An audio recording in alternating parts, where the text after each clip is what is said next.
Hello, back to another Fabian channel. I'm James J. Booksquare, and today we are talking about the 30 books I read in July. When I tell you that I read 30 books, that is shocking to me. I really didn't think I was going to end up reading so many novels this month. I am finishing 2 today, so we're going to start with those. We're also going to start with the books I can't tell you the ratings of. We're doing a little differently. We're still doing small books, but it's just going to be formatted a little bit differently. And maybe in a way that I will prefer to do in the future. I genuinely don't know.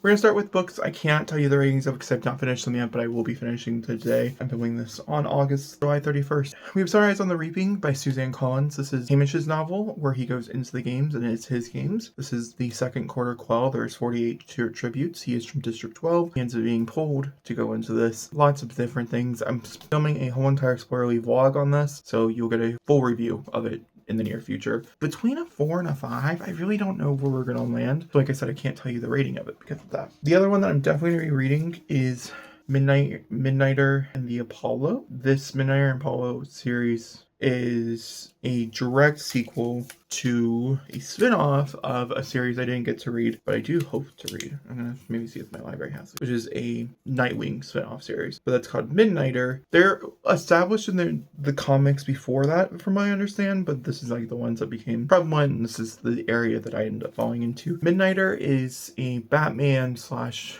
Daredevil slash Punisher type of character. Very violent, very vulgar, that type of situation. And the first 2 volumes do follow his character as he's going through some stuff, but he is very openly gay, which is beautiful. And he was in a relationship with Apollo, which is why I want to read this. Apollo does end up showing up in these. I won't tell you which one. And it's following the relationship and some other stuff, so I'm excited to read them. However, I have not read it yet, so I can't tell you the ratings. These were both 4s, which makes me believe this will be a 4, but because they're together in this, and it's a bit more confined, it might be higher. Who knows? Other ones I can't tell you the rating of is Bury Bones in the Midnight Soil by V.E. Slav. This video is already out, so you can go check out my rating, but this is a 5-star prediction, so I don't say ratings for 5-star predictions. You guys can go look yourself. This follows 3 different women through the course of time through vampirism. We have Stallone, we have Charlotte, and we have Nancy, I want to say. There are those lines. Nancy's in 2019. Stallone is in the 1500s going forward. And then you also have Nancy, or Charlotte, I mean, who shows up randomly. I won't tell you anything. And it's about toxic lesbian vampires. I can say that because that's how it's being promoted. So that's where I'll stand. I also read GSR book 1. This is a reread. That's one of the final. That's all I can say on it, but it's my own book. So we're gonna move on. I don't have covered. All right, next thing I want to discuss is series that I finished, as there are quite a few of those already in here. So let's go ahead and talk about those. We'll start with Superman. Superman is Grant Morrison's. This is All-Star Superman. So it's volume 1 and volume 2. There is a collection you can get of both as well. All-Star Superman follows a world that it was created for him, essentially. I think it's a spin-off, but I couldn't tell you. They're shorts, they're one-off shorts, and there's like 13, 14 of them. I much prefer this one. It was a 3.5. By this one, I was kind of just overreading a Superman story. But if you like Superman, and James Gunn did say the book was heavily inspired, and there's a lot of imagery and stuff that makes me believe that it was heavily inspired for the new Superman movie, I would recommend for that purpose. Other series we can talk about, go ahead and jump into the Indian Lake trilogy by Stephen Graham Jones, my favorite book series of all time. Starts with My Heart is a Chainsaw, goes into Don't Fear the Reaper, ending with The Angel of Indian Lake. These 3 books are 5 stars. They're perfect in my opinion. You cannot beat them. The first book I think I've talked about 1,000 times on this channel at this point. It's a fucking dying record, but I'll explain it if you never heard it. Follows a girl named Jay Daniel. She's a senior in high school, and she believes she is going through a modern day slasher, trying to figure out if it's a creature feature slasher, like what type of slasher it is. But she believes she understands who the final girl is, and she's trying to prepare her for it. This is a slow burn slasher, which means the actual slashing doesn't start until about 75%. It does deal with really graphic triggers, so do prepare yourself. Don't Fear the Reaper is a full-blown slasher, yet people are dying left and right from page 1, and it's very gory, very violent, very hard to read. In my opinion, the hardest one to read is Angels of Indian Lake, however, due to the ending. Extremely triggering. Beautifully, though. Can you even say that about something? I don't know. Like that. Next, we're going to move on to the Mage Bike series, or duology, by Hannah Lee. I read the first one last year called Road to Ruin, then I read the sequel, Flight to Fallen. They're both 4 stars. I would recommend them. They're a science fiction futuristic story set in a Mad Max Fury Road type of vibe. We follow our main girl as she is someone who drives these mage bikes across, and she's a courier across this land where there's dinosaurs and a few other mythical creatures, and she is delivering these letters back from a prince and a princess who are not allowed to be together, and that's what this story follows. The sequel picks up directly afterwards, relatively soon afterwards, and we're following that as well. That is not a video you'll see coming because I could not talk about it. I tried. It just wasn't happening, so did not make content out of it, just read it for fun. And then I read the Friend Zone series by Abby Hernandez. This is a standalone contemporary romance going from the Friend Zone to the Happily Ever playlist, ending with Life's Too Short. I do have a whole video talking about this. I've talked about the ratings in like the individual weekly vlogs or bi-weekly vlogs as they are, because I don't record enough individually to you for a weekly vlog, but the bi-weekly vlogs. And I think I've only talked about the Friend Zone so far on this channel, but these will pop up in the vlog that'll be going up relatively soon, covering the rest of July. That being said, the Friend Zone does follow Kirsten as she is in a pretty loveless relationship, and she ends up meeting a carpenter to help her with her business, and it's about their sparks. The ending is extremely controversial, but once you read the second one, you kind of have an understanding why it's controversial. The second one, I'll say, is a rock star romance, so if that's interesting for you. And the third one is, what do I even classify this as? I don't know what to classify this as. It's also a romance. They're friends. There's a baby involved. I don't know. I don't know how to talk about that, to be honest with you. All right, those are all the series that I read, so that's good. Let's talk about all the e-arcs that I read next. So we have High Class Homos, which is a Webtoon comic turned into a graphic novel. High Class Homos follows our two main characters seen here on the cover. Both of them are gay. One's a lesbian, one's gay. And they both decide to get married to one another, so they don't have to marry a prince or a princess. You might have to sled walk and do all the fun stuff. And he's going to take a knight, and she's going to take a handmaiden that they both mutually, everybody agrees, the parties of, and the party also agrees, as lovers in secret.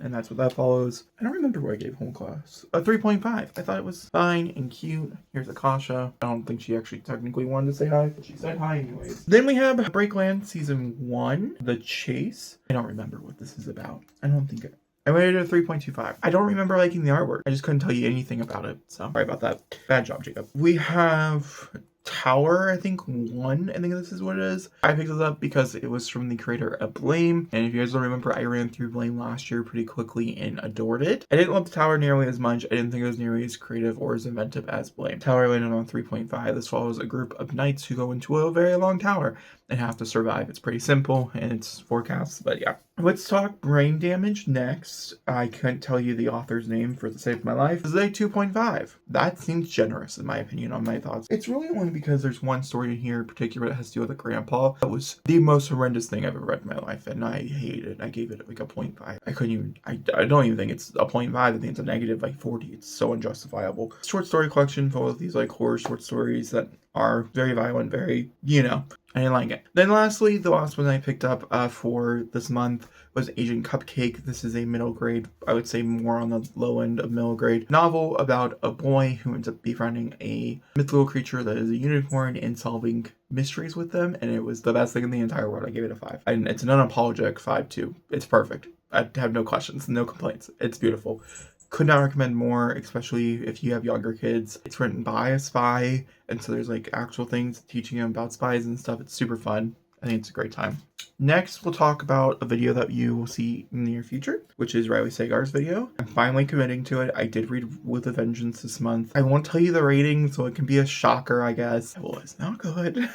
It was not good. I think I told you the rating when I read it, so I gave it a 3. I'll just tell you the rating, it's fine. I felt like it was mediocre through and through. This is a whodunit on a train type of scenario. Someone dies, but essentially this woman, her whole entire family was, what's the word I'm looking for? Her whole entire family set up to fail. I can't think of the right word. And so she is seeking vengeance, not revenge, two different things, by driving them all on a train for 12 hours and delivering them to the cops with evidence that they were set up, and then it was like a whole thing. That's the point of that story. It wasn't great.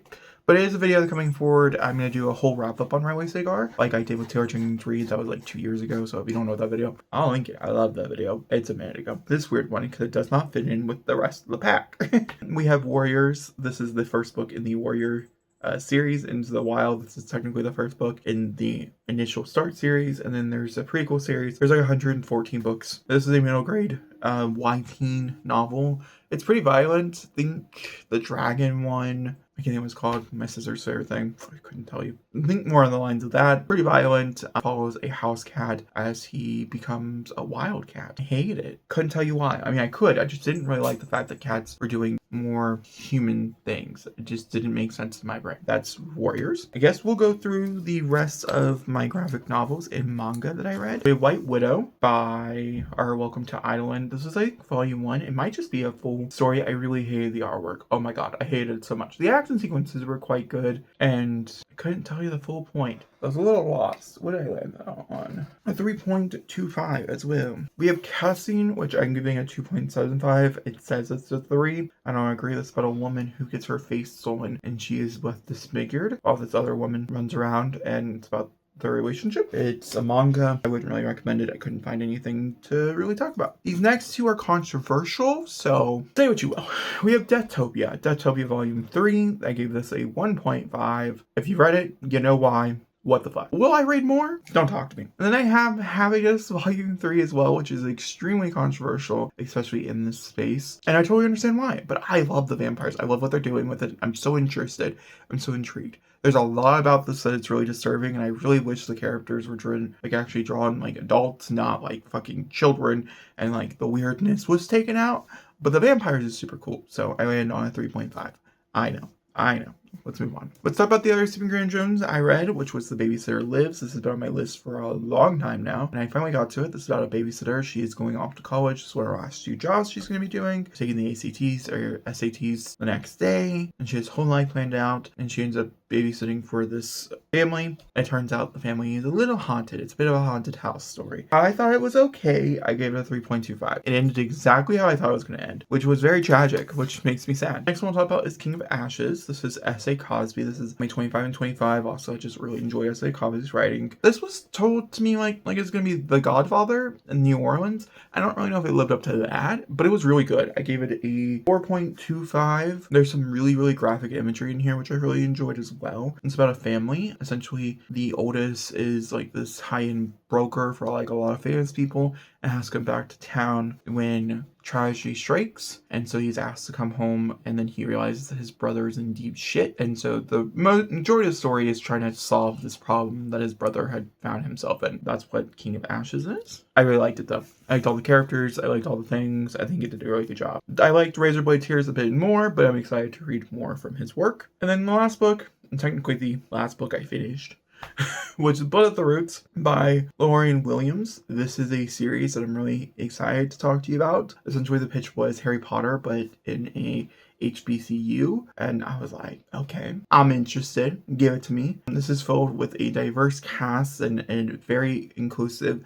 One of my favorite things about this novel is the fact that gayness and bisexualness, this is a straight character, is so looked down upon in the Black community, and this is a book that celebrates it, even though the main character isn't gay, which I love. It's also a story about Black boy magic, and as much as in Black girl magic is just as beautiful, there's not a lot of stories told from the POVs of a Black boy with magic like he is. And really powerful magic at that. He's going to a college, so the story begins with his mother being taken from him or killed. It's very vague. Ends in the foster system. The foster system does not treat him very well. He ends up meeting this other boy who he takes in as his little brother. They find out much later on that he has a grandma in the bayou, and they end up going there, and then he is sent off to magic school, and we're following a lot of different storylines from that point on. I gave it a 4. I think it's a really deserved 4. However, I do think it gets very confusing and a little contrived towards the end. However, I'm really excited for the sequel, which I already have on hold. And guys, that is the 30 books that I read in the month of July.